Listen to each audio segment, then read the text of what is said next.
இந்த APKS organics நிறுவனத்தில் இருந்து அபிமான் மற்றும் ஆர்பிக்ஸ் தயாரிப்புகளை நான் 3 முறை பயன்படுத்தினேன். அதன் விளைவாக என் வாழை மரங்கள் மிகவும் நன்றாக வளர்ந்துள்ளன.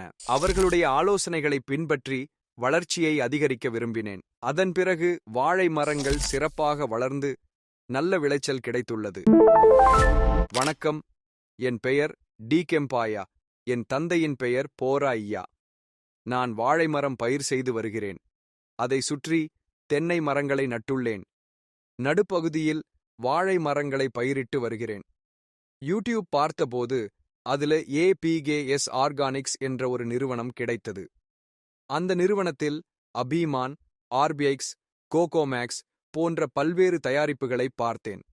அதனால நான் அவர்களை தொடர்பு கொண்டு அந்த தயாரிப்புகளை எவ்வாறு வாங்கி பயன்படுத்த வேண்டும் என்று கேட்டறிந்து அபிமான் மற்றும் ஆர்பிக்ஸ் ஆகியவற்றை 3 முறை வாங்கி பயன்படுத்தினேன்.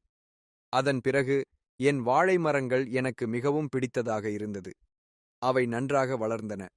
அதனால் அவர்களின் ஆலோசனைகளை பின்பற்றி அந்த வளர்ச்சியை மேலும் மேம்படுத்த விரும்பினேன். எனக்கு ஒரு நோக்கம் இருந்தது. வாழைப்பழங்களை நன்றாக வளர்த்து நல்ல விலையில் விற்க வேண்டும் என்பதே அது. முதலில் அபிமான் பயன்படுத்தினேன். அதன் பிறகு 1 வார இடைவெளியில் ஆர்பிக்ஸ் பயன்படுத்தினேன். அதன் பின்னர் வாழை மரங்கள் சிறப்பாக வளர்ந்ததை நான் கவனித்தேன். அதனால் தொடர்ந்து இந்த தயாரிப்புகளை பயன்படுத்த வேண்டும் என்று முடிவு செய்தேன். பின்னர் நான் மீண்டும் ஏபிகேஎஸ் ஆர்கானிக்ஸ் நிறுவனத்தை தொடர்பு கொண்டு மேலும் சில ஆலோசனைகள் வழங்க முடியுமா என்று கேட்டேன். அவர்கள் எங்களுக்கு தேவையான அனைத்து விவரங்களையும் தெளிவாக விளக்கி கூறினார்கள். அதுபோல உங்களுக்கும் ஏதேனும் தேவைகள் இருந்தால் நீங்கள் எப்போது வேண்டுமானாலும் அவர்களை தொடர்பு கொண்டு அவர்களின் ஆலோசனைகளை பெற்றுக்கொள்ளலாம். ஏபிகேஎஸ் ஆர்கானிக்ஸ் நிறுவனம் எங்களுக்கு மிகுந்த ஆதரவையும் வழிகாட்டுதலையும் வழங்கியுள்ளது. நன்றி.